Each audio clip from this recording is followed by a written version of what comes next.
Barcelona gave an absolute demonstration of how football needs to be played, both in defense and attack, smashing Real Madrid 4-0 at the Santiago Bernabeu. A result that we've seen already in the past 2 years or so. This has already happened. I think in Xavi's first season, at the exact same scoreline at the Santiago Bernabeu, 4-0. Once again, Hansi Flick's team, in like 30 to 45 minutes, the game was over. It was done. It was done. The way Barcelona started the second half, the way Real Madrid did not take their chances in the first half, we already knew that this game was going to be about consistency and lethality in front of goal.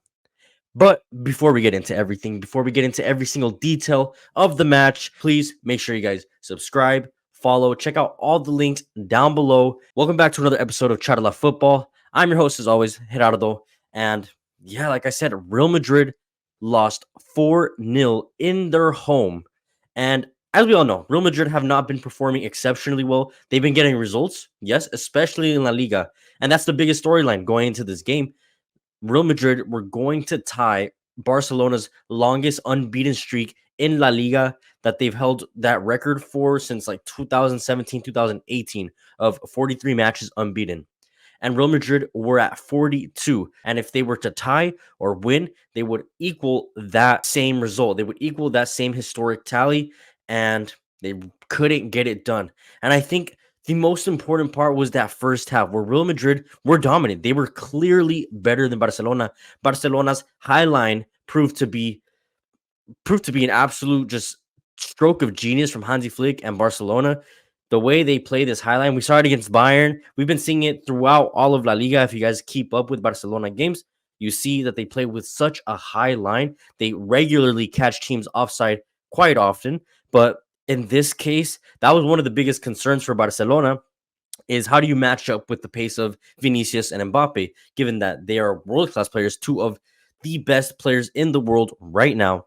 And, I mean, they're so quick, especially on transition. Like, how do you deal with that?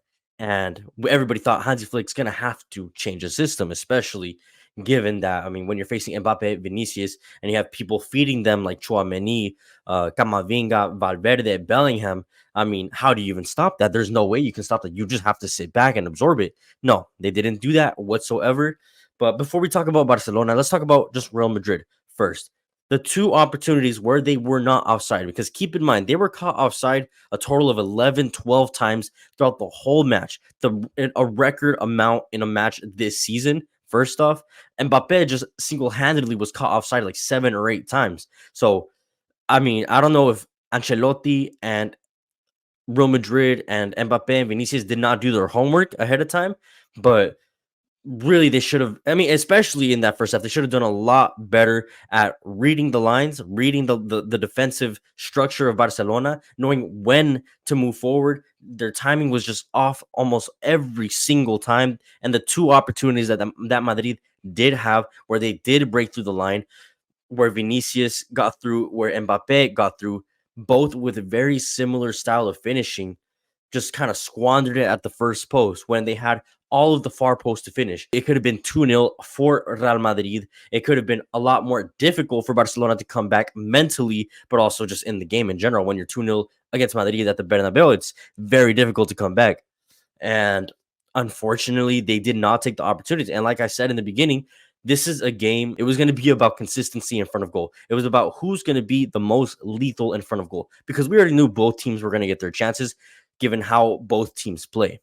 But the team that put them away was the one that was going to win, and Real Madrid did not put theirs away. So the team that did, the team that took their opportunities, was Barcelona. And there was a few chances that they had in the second half specifically that could have made this scoreline a lot more dramatic if they really wanted to. It could have been, we could have seen a Lewandowski hat trick, or even a poker.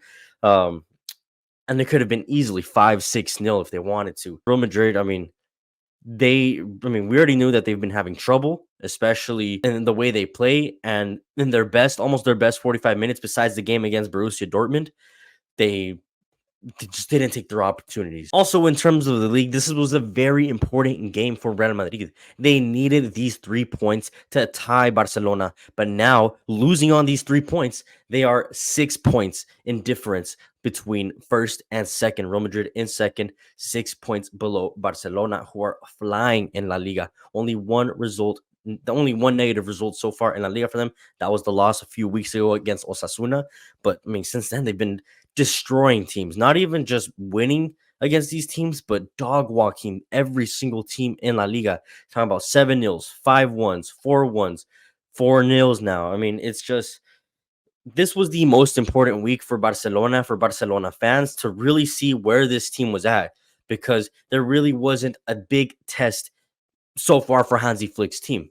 This was the biggest week, given that they're playing their arch rival, the biggest rival, I mean, the biggest Clasico in the world, El Clasico, against Real Madrid, and then also midweek against the Champions League, against one of the teams that give them absolute nightmares in Bayern Munich. They haven't been able to pull off a result against Bayern Munich in who knows how long. And same thing with Real Madrid. It's been like over a year and a half since they got a result against Real Madrid. They've been humiliated almost. There's been a 4-0, 4-1, 3-2s, just horrific results for Barcelona fans. And this was the week for Barcelona to prove that they are truly not to just be back, but to prove that they are here to stay. That this team, that this ideology of Hansi Flick and the way he just completely just changed this team is the way. And he has absolutely done that. Like I said, he has given an absolute workshop, firstly, on how to defend. If we're just looking at the 45 minutes, because not just did they keep Real Madrid somewhat quiet, Real Madrid did have those two opportunities, but besides that, every single opportunity that Real Madrid did create was offside. The high line was so impressive. Cubarsí, Inigo Martinez, they're very intelligent players. Not only are they quick, so they're able to recover, whether if in those few opportunities that Real Madrid get through, were they not only able to recover, but also just very intelligent, both on the ball and off the ball, being able to command the back four of Balde, Kunde, and then themselves. Is just an absolute beauty to see. And then the fact that how they carried it out, given that so many people were questioning if it was going to work, and that they shouldn't even do that against a team like Real Madrid, and they did not change their ways. It worked to perfection throughout the whole match. And I mean, yeah, once the second half started, it was just they changed a few things. Fermin came off because honestly he was pretty quiet in the first half in that number 10 role. They needed a little bit more control in that midfield. That's why Frankie de Jong came in. We already know that Frankie de Jong is very press resistant. Therefore, they needed a player like that to hold onto the ball, to give a little bit of pausa in the midfield, and they found that exactly with Frankie de Jong. And then Marc Casado, even though on a yellow card, everybody thought he maybe could have came off because the intensity of El Clasico could provide that maybe he would have gotten the red card in the second half. But no, very intelligent player, a player that is extremely underrated. Nobody knew of him, not even myself, honestly, because he was in Barcelona B about, I think, last year with Rafa Marquez. He was very important under Rafa Marquez's Barcelona B, and very important in his system. Even Rafa Marquez came out saying um, that he praises Marc Casado, because there was praise from Marc Casado to Rafa Marquez on all his performances, and he was giving a bunch of credit to Rafa Marquez on his current play style and performance. And yeah, like I said, nobody really knew of Marc Casado, and now he's the player. Not only just a starter in Hansi Flick's system, he is the starter. He is an undisputed starter, because even at the beginning of the league, it wasn't him. It was Marc Bernal who was going to be starting, but given the unfortunate injury to Marc Bernal, it is now Marc Casado who has stepped up, and stepped up. He did. He's carried that role to perfection. That Busquets, that double pivot role now with Frankie De Jong, but also with Pedri in that same system. But Pedri functions a lot better as the number 10. He's the creative outlet up there. And that's the reason Frankie de Jong came in. Marc Casado looked a lot better, a lot more comfortable, let a little bit more freedom, especially on the ball. And we saw that in the first goal in the 50th, 55th minute that broke Madrid in half. Literally through three players, he put this perfectly filtered ball into Lewandowski, who was left 1v1 with Lunin. And you're not expecting Lewandowski to miss from that position. But that pass was just an absolute stroke of genius from Marc Casado. Like I said, a player that he's came up from La Masia, that's been there for who knows how long, and now he is almost like the Joshua Kimmich to Hansi Flick's system, if you want to see it that way. And yeah, I mean, he's just a player that is just you gotta applaud, honestly. And after that first goal, the floodgates just opened wide up. Goals galore coming in. It was just absolute chaos. I mean, Real Madrid could not touch the ball whatsoever. It looked sad to see because we're used to, even when they do get on the ball, we're able to see them attack quickly on transition. They were not able to do that. Barca pressed so hard, always getting the ball back. And then Barcelona were the team that on transition were just killing Real Madrid. Because after that first goal, it just took Madrid into this state of shock where 2 minutes after they get the second goal, cross from Alejandro Balde into Lewandowski, who got up like he's still fucking 30 years old. Mate, he's 36 years old. He's getting up like fucking LeBron James. I don't know, but he just dunked on both defenders, Militao and Rudiger. And I mean, from there, it's just cruise control from Barcelona. And then the third goal is just an absolute, just another stroke of genius from a 17-year-old kid. And it's just, we've been hearing Yamal's name for so long, for the past year and a half, almost two, since he was 16, since he broke into Xavi's team. And I think people are just getting so used to these kind of performances because he's so consistent. While his first half, he was pretty quiet. Second half, he was key on that right hand side, especially in that third goal. I mean, it was just a beautiful goal to see when he gets the ball on his left foot. Everybody expects him. It's kind of like Arjen Robben, where he cuts in and shoots and expects him to do something like that. But he pulled off the unexpected. He goes to his right foot, puts it in the top near post of Lunin, where with the power and precision that it was struck at, it was impressive, honestly, because it wasn't even that close. It was a few yards out. And with his weak foot, I have not seen Yamal use his weak foot honestly at all. I think this is his first goal with this weak foot. I could be wrong, but to put it where he did with his weak foot at 17 years old, to become the youngest player in El Clasico history to score in El Clasico, I mean, it's just something that's unfathomable. I can't even imagine being a 17-year-old scoring in your biggest rival's backyards and then celebrating the way that he did. I mean, he was just, it looks like he is just a boy. He's just having fun with his friends and scoring in the biggest match in the world and just making it look like it was nothing. He was showing off his jersey, pointing to his name and his number. He was laughing. He was dancing a little bit. I mean, it's just things that just make you question, really, like, what went wrong at 17 for me. Like, fuck, I could have been there. And then the fourth goal, the cherry on top, Rafinha, who has been doing everything right from zero to hero, essentially. And now the captain leading the team into El Clasico. And of course, he needed to get his goal too. And what a way to get his goal. I mean, chipping the goalkeeper as Lunin is coming out was quite an impeccable finish, cannot lie. And yeah, that just kind of sealed the deal. It was 4-0. Game over. Fans were leaving already. It was still like the 80th minute around then. Even at the 3-0, fans were already leaving. You saw as soon as Yamal scored and he started dancing in front of the fans, they had enough of this shit. They're getting danced on by some 17-year-old. They're like, nah, I'm going home. I'm going to beat all the traffic.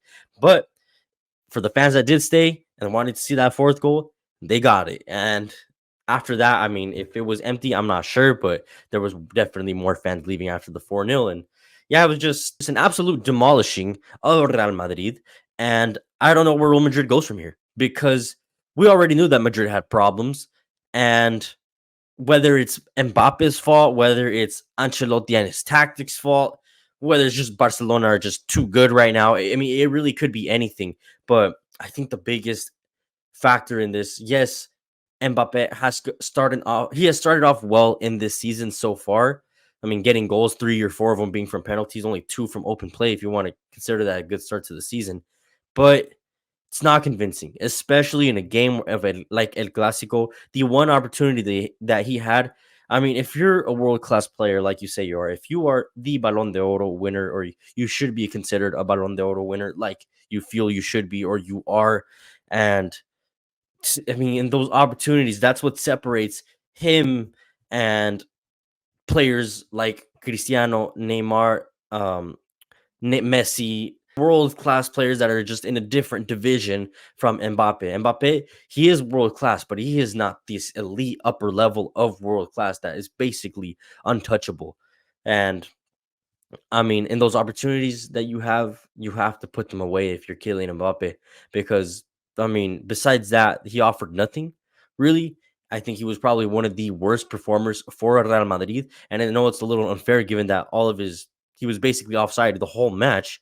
But I mean, as a forward, you should understand the timing of your runs. You shouldn't be constantly caught offside every single play. You can see how frustrated and annoyed he was. And I mean, kudos to Barcelona and their defensive line and how they performed as well. But I mean, at some point, Kylian has to understand when to make the run. I mean, an elite striker, an elite forward of that level would eventually find a few more opportunities from an onside position, but he never did. And the one that he did, he fucked it up. So, like, I don't know. He looked like a child out there. It was boys against men, and that's fucking hilarious because Barcelona are the literal boys. They have the youngest squad. I think they played with like 8 La Masia graduates, 2 of them being 17-year-olds. Sorry. Um, I mean, it's just crazy how history often repeats itself while Real Madrid splashed this big money on world class players. I mean, Barcelona just have to look through their own system and find incredible talent, and then they can sell for however much money they want to. And I kind of feel sorry for Real Madrid because like I said, I don't know where they go from here. Their next match in the league is against Valencia, the worst team in the league. At least this will be kind of a confidence booster, knowing that they'll most likely get the win at the Mestalla.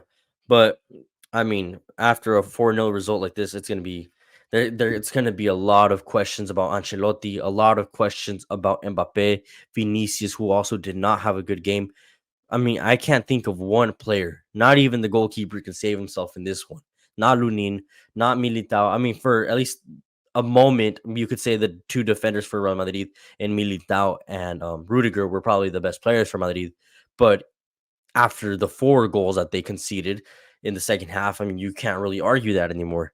So it's just it looks bad from the perspective of all players for Ancelotti. I mean, there was just no sort of reaction even in the press conference before. He was saying like, "Oh, I'm gonna pull something off differently. I'm gonna pull off a new surprise, and you guys have to keep an eye out. We'll see if I'm wrong." And yeah, boy, you were wrong.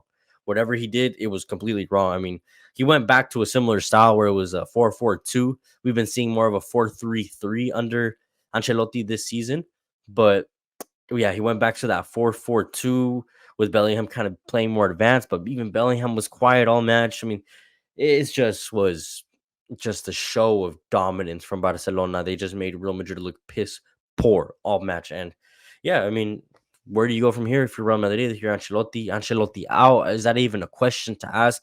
Or is it just being dramatic? Is it just Barcelona being too good? I don't know. You guys let me know because it's very hard to qualify what do you go from here? How do you qualify a result like this if you're a Real Madrid fan? And if you're a Barcelona fan, I mean, this is probably been the best week ever. You beat the team that has always given you nightmares in Bayern Munich, and then a few days later, you beat your biggest rivals in a Clasico and humiliate them at the Santiago Bernabeu. I mean, Barcelona, they did what they had to do. Hansi Flick has changed this team while Xavi kind of set the structure.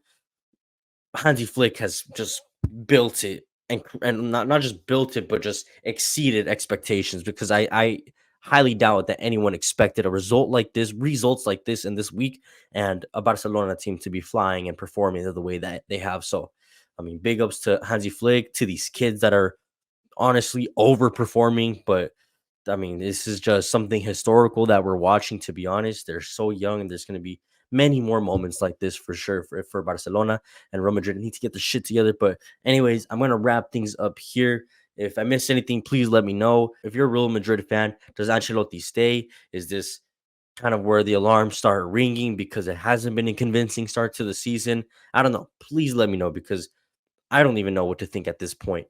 And then Barcelona fans, how are you feeling? Rate this performance on a scale of 1 to 10. Please let me know down in the comments. This is just the El Clasico recap because, I mean, it's the biggest game in the world. So, of course, I have to make a separate video for this. Make sure you guys subscribe, follow, and check out all our platforms, all our links down below. You guys can hear this on Spotify. Check it out on YouTube, especially. And yeah, help us get to 5K followers on every single platform. That'd be awesome. I appreciate you guys if you made it this far, and I'll see you guys on the next one. Peace out. Thank you.